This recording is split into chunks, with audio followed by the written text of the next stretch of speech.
Battlig! Is this not why you were here?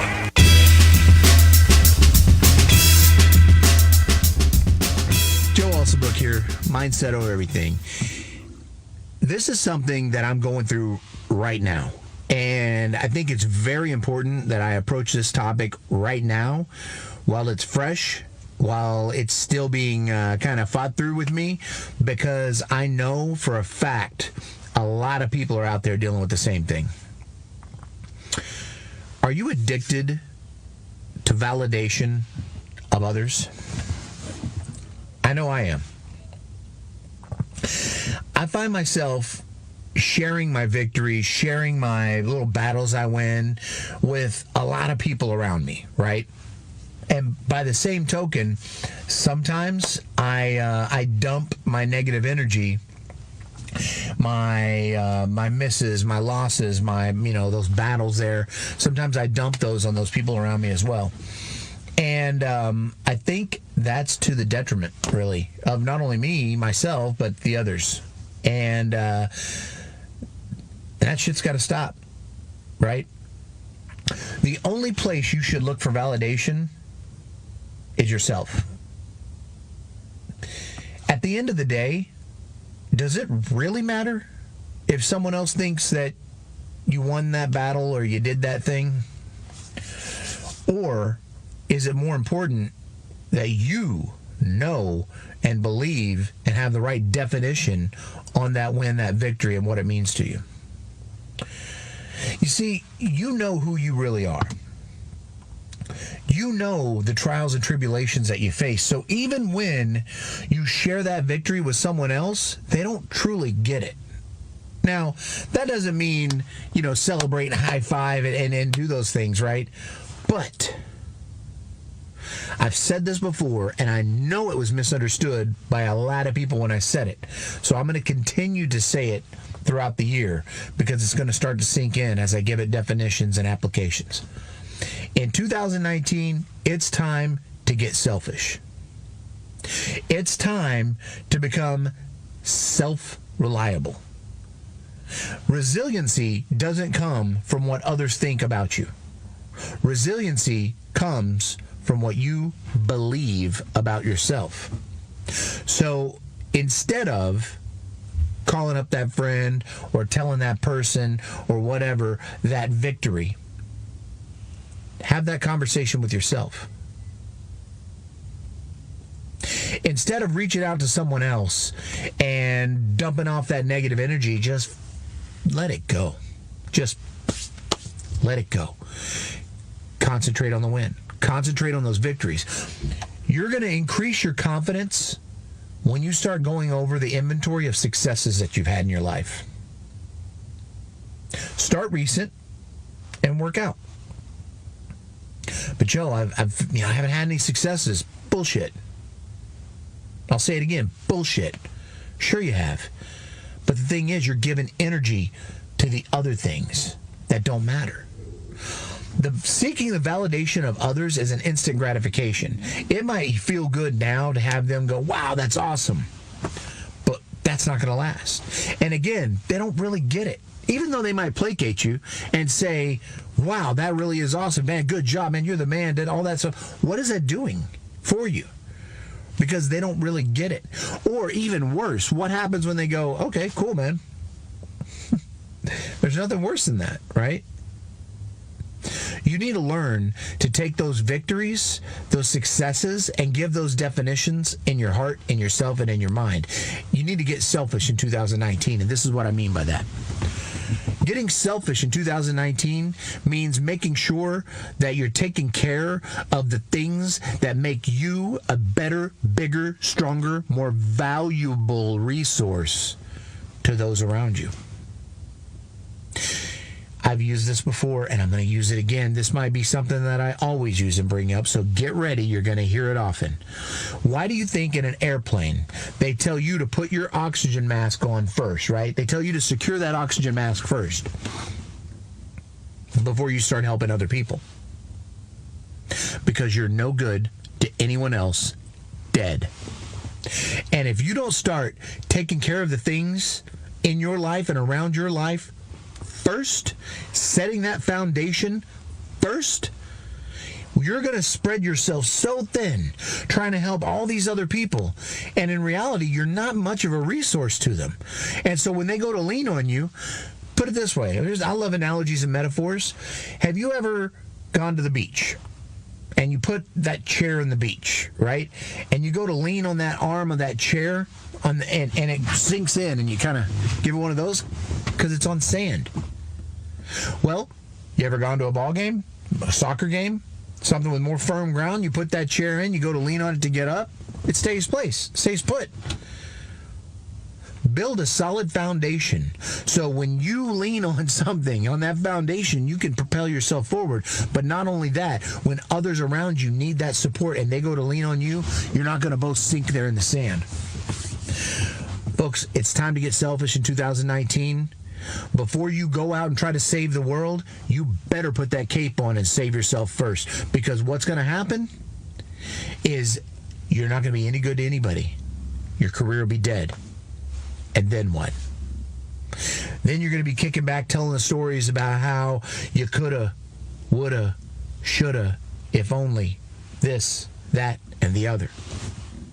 Do you really believe that?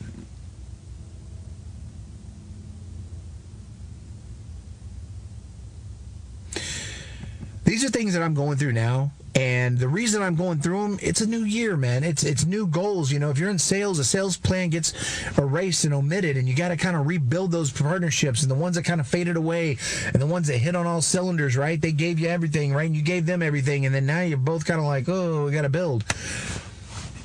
Your objectives, your goals, and what doesn't stop in the meantime? Your life. Your life, your day-to-day, your bills, right? The kids' school, car problems. I mean, things are going to continue to pile up. You got to understand, you got to put a strong foundation under yourself. You got to get selfish before you can be selfless. And again, I know there's so many people that they're gonna get caught on semantics and they're not gonna understand the application of really what I'm talking about here. But you got to get selfish before you can be selfless. Don't do it for pride and ego, but do it for confidence. Do it for foundation. Do it because it's the right thing to do and to set yourself as a firm partner for those people you're going to do business with, for the people that rely on you for business, for the people you're mentoring around you. If you're in charge of people, right, you're in a leadership role, you can still be selfish. As a matter of fact, there's a quote, I think it was Denzel Washington, could have been Morgan Freeman. It's one of those guys. But they said one of the most selfish things you can do is help others. Because in that, right, in that selfish helping of others, you're going to gain more out of yourself, the lessons that you learn from that. But make sure you do that in a scalable model, right? In other words, you wouldn't go out and pay someone else's mortgage when you're 2 months behind, even if they needed the help. What good would that do? Then you'd be 3 months behind with a 3-month hole. You're looking at 6 months to a year, eviction and everything else. So that's a small example of what I'm talking about. Instead, say, yo, know what? I'm in the same boat too. I got the same problems too. Let's get together. Let's work on a plan to put ourselves in a position where we don't have to worry about that again. That's what I mean. You have to get selfish before you can be selfless. And all of those selfless servant title holders, make sure you're really that person. Make sure you can really lay claim to it, because of all the selfless servants that I physically know, of the people that lay claim to that title that I actually know, there's like this many, 2, 3, that I know that can actually lay claim to that title. Don't get caught up in the catchwords and buzz phrases and quotes. Get caught up in the activity and the action and the belief and the confidence, the things that really build and propel yourself forward. I want to talk to you about this because if I don't talk to you about these problems, who do I talk to? Who do I talk to? Where do I go with that? Right? I mean, I'm doing this to help you, so this is my selfishness, right? I'm doing this to help others to understand that you're not the only one facing these problems. Right? Everyone has those issues. No one is secure with their self-image. As a matter of fact, look at the fitness models on Instagram. They're looking for validation from everyone, guys, girls alike. They're looking for validation from everyone. I need you to be valid to validate what I'm doing is good. And now, I'm not saying that as a knock on them. I'm saying that comes with the territory. They beat themselves up to what we look at somebody. Everybody has someone like this in their life. Everyone it goes through something like this in their life. Okay? I strive to be like that. And in striving to be like that, we overlook what we do have physically in our lives, and we don't understand that they're looking at their life right now and they're seeing problems. The fitness model looks in the mirror and they see fat, or they see this area, or that's not right, or this isn't right, and they beat themselves up about it. The rich person looks at their bank account and they see money, but they also know all of the overhead and everything else they got to take care of, and how do I protect that and make it grow? How do I make more? So many people rely on me. All these employees and all these businesses and all these things, they all rely on me to be more and be better, and that's pressure and stress beyond anything you can probably comprehend. You're probably thinking, good problem to have, but is it? When you're responsible for someone else's income, is that a good problem to have? I mean, sure, yeah, we all want to be there. Some of us are there already, but man, you got to be selfish before you can be selfless. 2019, I want you to focus and center yourself. I want you to eliminate those negative things in your head. I want you to replace them. This is the way you eliminate them. You replace them with other activities. You replace them by twisting them and spinning them into a positive spin, right? We've talked about it before in a few other videos, but I want you to write them down when they happen. And I want you to start working on other ways. What's the 180 of that? If I'm focusing on the fact that I've got money problems, what's the 180 on that? If I'm focusing on the fact that I've got body image problems, what's the 180 on that, right? So put a T chart together, literally, a piece of paper, big T, right across the top, right down the middle. All those negative thoughts that you have throughout the day and the positive spin for each and every one of those. And then I want you to draw a line on all of those negative thoughts. And I want you to read down the list of all those positive spins, and I want you to focus on that. Now, I've said this before, and a lot of people don't understand. Some people haven't got it, but you're going to start getting it. These are conversations that I'm having to myself. There's no one in here. I mean, how many views is this really going to get? 100, 200, 300? This is a conversation I'm having with myself. I just don't want to be selfish enough to keep it in here. I want to be selfless enough to help it impact others. And that's what I'm looking to do. Folks, it's time to get real with yourself. It's time to make it happen. It's time to believe you are the person that's going to take yourself to the next level. Put that oxygen mask on before you start helping others. I love you. Thank you. Go execute. I'll talk to you guys soon.